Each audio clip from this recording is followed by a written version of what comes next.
रावण जो है शिवजी से ही शिक्षा दीक्षा विद्या लिया करता था। रावण को यह पता चल गया था कि शिवजी सब देवताओं में ऐसे देवता हैं, अगर ये प्रसन्न हो गए तो ब्रह्मा, नारायण और इंद्र, ये तीनों देवता फिर मेरा कुछ नहीं बिगाड़ पाएंगे। तो रावण के मन में भगवान विष्णु को अपने से छोटा करने का भाव पैदा हुआ। ब्रह्मा को, इंद्र को, देखिए मैं हाथ जोड़ रहा हूं, देखो ऐसे क्यों जोड़ रहा हूं? मैं इसलिए जोड़ रहा हूं कि आज के बाद कोई यज्ञ, कोई पूजा, कोई हवन, कोई सामग्री, कोई तंत्र, कोई मंत्र किसी को छोटा करने के लिए नहीं करना है। आप में से किसी को अपने को बड़ा करने के लिए करो, पर छोटा करने के लिए मत करो।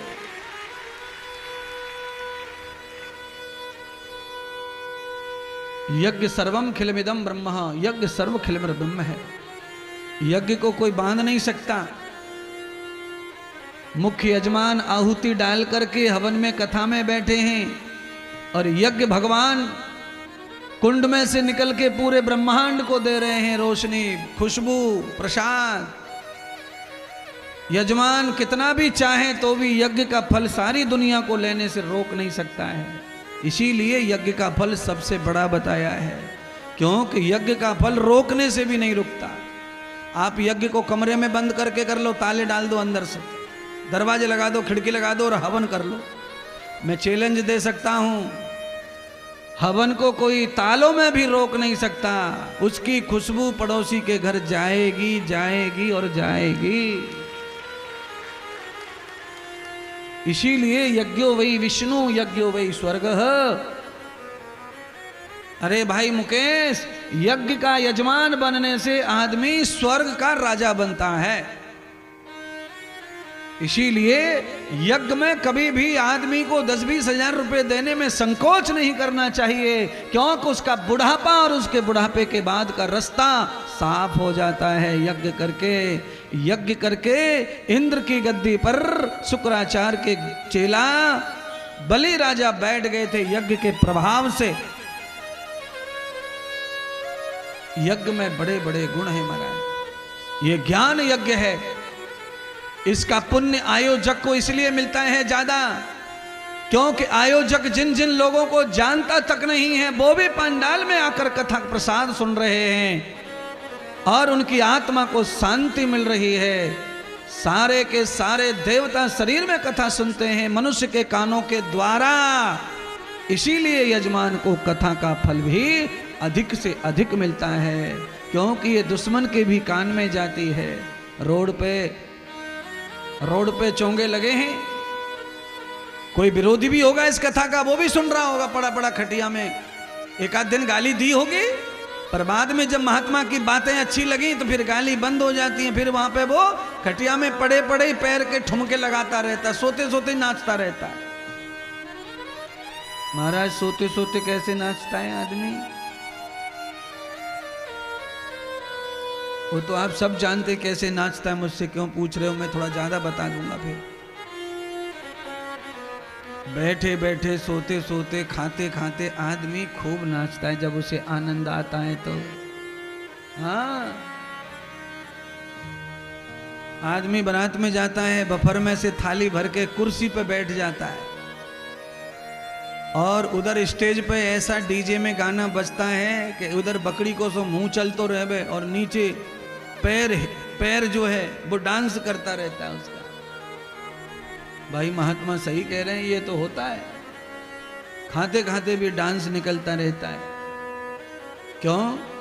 आनंद को, जब अंदर से जो आनंद उठता है उसे कोई कितना भी रोकना चाहे पर वो रुकने वाला नहीं है। आप में से भी कई लोग ऐसे हैं जिनको संकोच लगता है उठने में, नाचने में, नहीं भी उठते, पर बैठे बैठे उनका अंगूठा फड़फड़ाता रहता है, पैर का फड़फड़ा, क्योंकि उसे प्रेशर को तो कहीं से निकलना ही पड़ेगा। जो अंदर से उछल रहा है वो कहीं न कहीं होकर निकलता है। आदमी का घुटना ठक ठक करता रहता है जमीन में महाराज। क्यों? अंतरात्मा को जब उपासना का संगीत सुनाई पड़ता है तो अंदर बैठे हुए सब देवता, नारद मुनि, संत मुनि सब जाग जाते हैं और अपने अपने अंगों में मस्ती लेने लगते हैं। महाराज, मैंने संगीत में जानवरों को भी नाचते हुए देखा है। अच्छा बोलो, मोर नाचता है कि नहीं है? जोर से नहीं बता रहे। अच्छा बोलो, घोड़ा नाचता है कि नहीं? हाँ। अच्छा बोलो, कोबरा नाचता है कि नहीं? काला सांप नाचता है। अब बोलो, संगीत ये लोग समझते हैं कि नहीं समझते हैं? ये तरंग है संगीत, उपासना भक्ति तरंग है। भक्ति जब आती है अंतरात्मा में, जगह बना लेती है, तो अपने आप ही आदमी फड़कने लगता है। फिर उसके लिए उम्र का कोई तकाजा नहीं रह जाता है। और मैं तो आपसे कहूँगा कि जहाँ पर आपकी तरंग उठ जाए अंदर से, तो रोको मत तरंग को, नाचने लग जाओ। चाहे जिसके यहाँ भी हो रहा हो कुछ, आपको अच्छा लग रहा है, नाचो नाचो। कृष्ण भगवान इस बात की आज्ञा देते हैं, शरीर में से निकलने वाला जो आनंद है उसे नहीं रोकें, उसे प्रकट होने दें। उस आनंद की वजह से और बहुत सारे आनंद प्रकट कर लेते हैं। सदगुरु सुखदेव, सदगुरु सूत जी ने सौनक आदि ऋषियों को दर्शन कराया कथा का। कहा कि भगवान शिव जी को प्रसन्न करने के लिए रावण ने आज संकल्प ले लिया और संकल्प में यह धारण कर लिया कि भगवान शिव प्रसन्न होकर मेरी लंका में मेरे साथ आ गए तो अखिल ब्रह्मांड 14 भवन 3 लोकों में मुझे फिर कोई जीत नहीं सकेगा। दृष्टवाम तथा व्यापम व्यापकम ब्रह्म कृतम योग अष्टांग योग प्रवृत्ति च हस्ते हष्टम तदम व्याधिम। रावण ने भगवान शिव का योग किया, हठ योग। और हठ योग में रावण ने पहले अग्नि जलाकर बीच में बैठ के तप करके भजन किया। आप जानते होंगे, कुंभ में गए होंगे, कई बाबा अग्नि में, कई बाबा कांटों में, अलग अलग प्रकार से बाबा पड़े थे कुंभ में। ये भगवान के भजन की विधि अलग अलग है, पर ये विधि कैसी है? ये हठ विधि है, शरीर को तकलीफ देने वाली विधि है। शरीर में जब तकलीफ पैदा होती है तो शरीर भोग से इनकार करने लग जाता है। जैसे आपकी जीवा पे छाले हो जाएं तो आप क्या क्या खाना बंद कर देते हैं अपने आप। मन कर रहा है पर नहीं खाते। जीभ पर छाले होने पर अगर आपका शरीर तकलीफ में है तो आप चाट पकौड़ी सब खाना बंद कर देते हैं। अपने आप आपके अनेक आइटम, अनेक डिश समाप्त हो जाती हैं। आपकी आंखें आ जाती हैं तो आप मोबाइल देखना बंद कर देते हैं। ये मेरा चैलेंज है। पर आप मोबाइल देखना बंद कब करते हैं? जब आंख तकलीफ में आ जाए, यानी कि शरीर में तकलीफ। तो ये महात्मा ऋषि मुनि 8 योग करते हैं। 8 योग में से एक हठ योग है। ये है शरीर को तकलीफ दे करके, शरीर के भोग को नष्ट करके भगवान को पाना।